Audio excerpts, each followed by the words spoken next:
Big one अपहरण प्रकरणात twist, तरुणाच्या काकाला अझर शेखला पोलिसांनी घेतलं ताब्यात.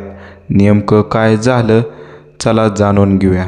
त्याआधी जर तुम्ही माझ्या चॅनलवरती नवीन आला असाल तर चॅनलला सबस्क्राईब करा आणि व्हिडिओ हा शेवटपर्यंत नक्की पहा आणि व्हिडिओ आवडल्यास व्हिडिओला लाईक करायला विसरू नका.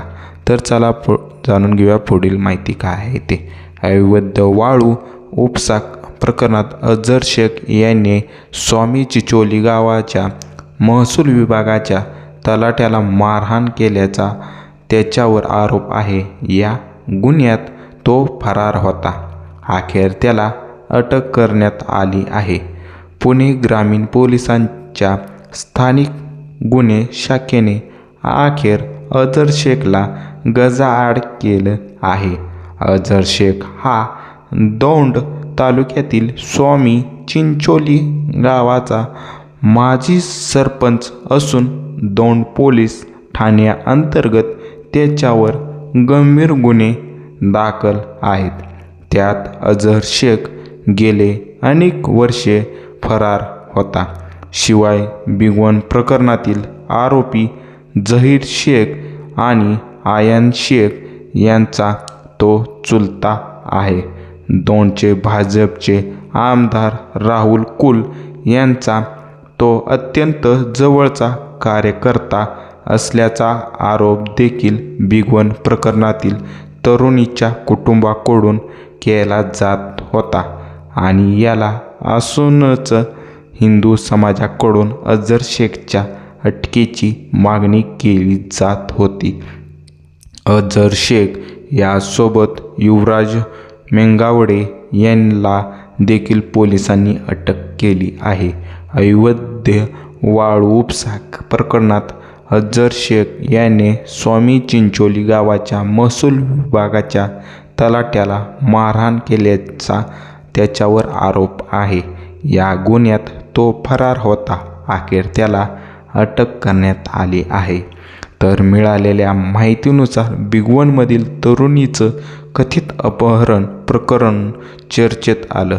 त्या प्रकरणातील तरुण आणि तरुणी ज्यावेळी बारामती शहर पोलीस ठाण्यात आले होते त्यांच्या काही तास आधीच अझर शेख याने सोशल मीडियावर एक स्टेटस अपलोड केलं होतं. सदैव एकनिष्ठ असं त्यांनी स्टेटसमध्ये म्हटलं होतं. त्यामुळे बिग वन प्रकरणात तरुणीला पळवून लावण्यात त्याचाच हात असल्याचा दावाही केला जात आहे. तसेच त्याच्यावर दौंड परिसरातील विविध प्रकारे गुन्हे दाखल आहेत. अझर शेखला स्थानिक पोलिसांनी ताब्यात घेतलं आहे. पुणे जिल्ह्याच्या इंदापूर तालुक्यातील बिग वन येथील 21 वर्षीय तरुणीच्या कथित अपहरण प्रकरणाने संपूर्ण महाराष्ट्र खळबळ उडाली आहे. संबंधित तरुणी आपल्या आई आणि भावासह लग्नाच्या खरेदीसाठी गेली असताना तिच्या आईच्या आणि भावाच्या डोळ्यात मिरची पूड टाकून तरुणीचं अपहरण केल्याची माहिती समोर आली होती. या प्रकरणी तरुणीने कोर्टात येऊन जबाब नोंदवला आहे. आपलं संबंधित तरुणावर प्रेम आहे, स्वमर्जीने आपण त्यांच्यासोबत गेलो होतो असा जबाब तरुणीनं कोर्टात दिला आहे. शिवाय तिने प्रतिज्ञापत्र दाखल करत आई आणि भावाने दाखल केलेली फिर्याद पूर्णपणे खोटी असल्याचं सांगितलं. त्यानंतर पीडित तरुणीला सुधारगृहात पाठवण्यात आलं. सुरक्षतेच्या कारणास्तव तिची रवानी सुधारगृहात केल्याची माहिती पोलिसांनी दिली होती.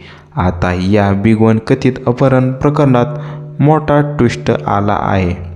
बारामती पोलीस ठाण्यात आणि कोर्टात मुलासोबत राहायचं असल्याच्या भूमिकेवर ठाम असलेल्या मुलीनं आता तिचा जबाब बदलला आहे. बिग वन प्रकरणातील मुलीनं आईकडे जाण्याची इच्छा आता व्यक्त केली आहे. बिग वन प्रकरणातील मुलगी मुस्लिम समाजातील तरुणासोबत 17 फेब्रुवारी रोजी निघून गेल्यानं मोठा वाद निर्माण झाला होता. बिग वनमधून निघून गेल्यानंतर बारामती पोलीस स्टेशनला 20 फेब्रुवारीला तरुणासह हजर झाली होती. बिग वन अपहरणात प्रकरणातील तरुणीने इंदापूर अतिरिक्त सत्र न्यायालयासमोर आपल्या आईकडे आणि मामाकडे जायची इच्छा व्यक्त केली आहे. 20 फेब्रुवारी रोजी बारामती सत्र न्यायालयासमोर या तरुणीने आपण आईसोबत जाणार नसून जहीर शेख सोबतच जाणार असल्याचं म्हटलं होतं. त्यानंतर आज इंदापूर अतिरिक्त सत्र न्यायालयात VC द्वारे या प्रकरणातील सुनावणी पार पडली. पुन्हा आज इंदापूर अतिरिक्त सत्र न्यायालयाने संबंधित तरुणीला व्हिडिओ कॉन्फरन्सद्वारे काही प्रश्न विचारले. यावेळी संबंधित तरुणींना आई आणि मामा सोबत जाण्याची इच्छा व्यक्त केली आहे. मुलीची आई बारामती पोलीस स्टेशनला आली होती, मात्र मुलगी आणि आईसोबत जाण्यास तयार नव्हती. त्यामुळे बिग वन घटनेतील मुलीला महिला पुनर्वसन केंद्रात तिची रवानगी करण्यात आली होती. सुधारगृहात 5 दिवस राहिल्यानंतर आज इंदापूर कोर्टात सुनावणी झाली. त्यावेळी कोर्टाने मुलीला कोणाकडे जायचे आहे असे विचारले असता मुलीने आई आणि मामाकडे जाण्याची इच्छा व्यक्त केली. बिग वन प्रकरणात मोठी अपडेट समोर आली आहे. बिग वन प्रकरणातील तरुणीनं आईकडे जाण्याची इच्छा व्यक्त केली आहे. इंदापूर कोर्टात मुलीला व्हिडिओ कॉन्फरन्सद्वारे हजर केले असता मुलीने आईकडे आणि मामाकडे जाण्याची इच्छा व्यक्त केली आहे. बिग वन प्रकरणातील मुलीने आज कोर्टात जबाब बदलला आहे. संबंधित मुलगी या अगोदर तरुणासोबत राहण्यावर ठाम होती, मात्र पोलीस ठाण्यात